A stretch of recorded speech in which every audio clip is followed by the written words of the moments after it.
इंदौर के आरएनटी नालंदा परिसर में देवी अहिल्या विश्वविद्यालय के विद्यार्थियों से जुड़े हुए महत्वपूर्ण मुद्दों पर लगातार लापरवाही की शिकायतें मिलती रहती है। वहीं पर अखिल भारतीय विद्यार्थी परिषद के द्वारा इसके चलते अब प्रदर्शन किया गया है। छात्रों ने यहां पर कहा कि तमाम दिक्कतों में यहां पर विशेषकर जितने भी विभाग है इंस्टीट्यूशनल कोड के अभाव के कारण काम कर रहे हैं। विद्यार्थियों को शैक्षणिक और तकनीकी जो प्रक्रियाओं में यहाँ पर गंभीर कठिनाइयों का भी सामना करना पड़ रहा है, जिसका किसी भी प्रकार से कोई हल निकालने के लिए प्रयास भी नहीं किए जा रहे हैं। इस विषय को लेकर अखिल भारतीय विद्यार्थी परिषद देवी अहिल्या इकाई के द्वारा यहाँ पर आंदोलन करते हुए कुलगुरु को यहाँ पर ज्ञापन सौंपा गया है। अखिल भारतीय विद्यार्थी परिषद के महामंत्री देवेश गुजर ने बताया कि यहाँ पर सातम विभाग में इंस्टीट्यूशनल कोड नहीं होने के कारण कई छात्राओं को छात्रवृत्ति नहीं मिल पा रही है। विश्वविद्यालय की प्रमुख दीवारों की हाइट को लेकर भी कई बार ज्ञापन दिया गया है, कोई कार्रवाई नहीं की गई।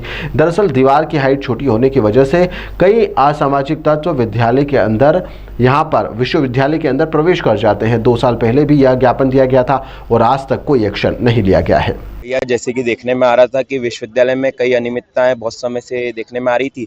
जैसे पहला एक सातम डिपार्टमेंट विश्वविद्यालय के अंदर है, उसका इंस्टीट्यूशनल कोड अभी तक नहीं आया है, जिस वजह से किसी भी छात्र को स्कॉलरशिप नहीं मिल पा रही है। यहाँ पर किसानों के बेटे आते हैं, जो ऐसे मध्यम वर्गीय परिवार से बच्चे यहाँ पे स्टूडेंट यहाँ पे पढ़ने आते हैं और उन लोगों को कहीं ना कहीं स्कॉलरशिप बेसिस पे से स्कॉलरशिप से बहुत मदद मिलती है।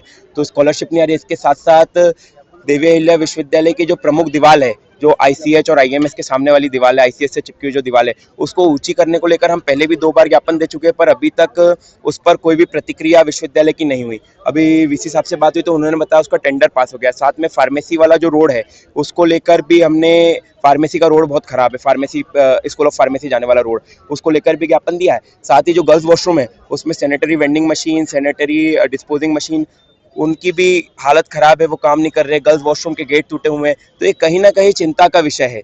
खेल कूद की कोई सुविधा नहीं है, इक्विपमेंट नहीं है, स्पोर्ट्स इक्विपमेंट नहीं है। तो इन सब चीज़ को लेकर 7 सूत्रीय मांगों को लेकर हमने विश्वविद्यालय प्रशासन को और वीसी साहब को ज्ञापन दिया है और 3 दिन की मांग की है कि अगर 3 दिन के अंदर इन पे कोई इन मांगों पर कोई सुझाव या कुछ सकारात्मक नहीं होता है तो विद्यार्थी परिषद उग्र आंदोलन करेगी।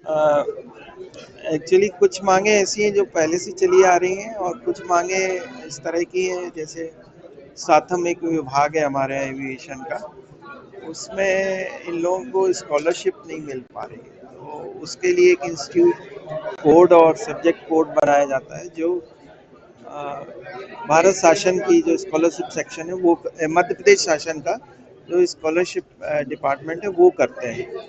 उसके लिए हमारे विश्वविद्यालय ने कई बार कई पत्र भी लिखे हैं और साथ में हमने व्यक्तियों को भी भेजा है। तो अभी तक शासन के स्तर पर वो कार्रवाई लंबित है। इस कारण से बच्चों को स्कॉलरशिप नहीं मिल रही है और स्कॉलरशिप नहीं मिल रही है तो वो थोड़े से आक्रोशित हैं उस चीज़ को लेकर।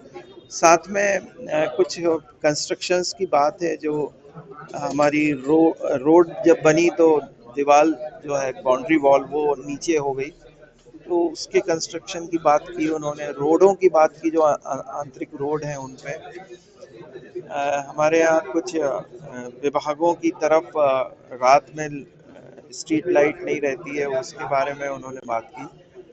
और साथ में अभी बरसात के बाद घास वास बढ़ गई है तो उसकी कटाई छटाई के बारे में, और जो विभागों में टॉयलेट्स हैं उनकी साफ सफाई के बारे में उन्होंने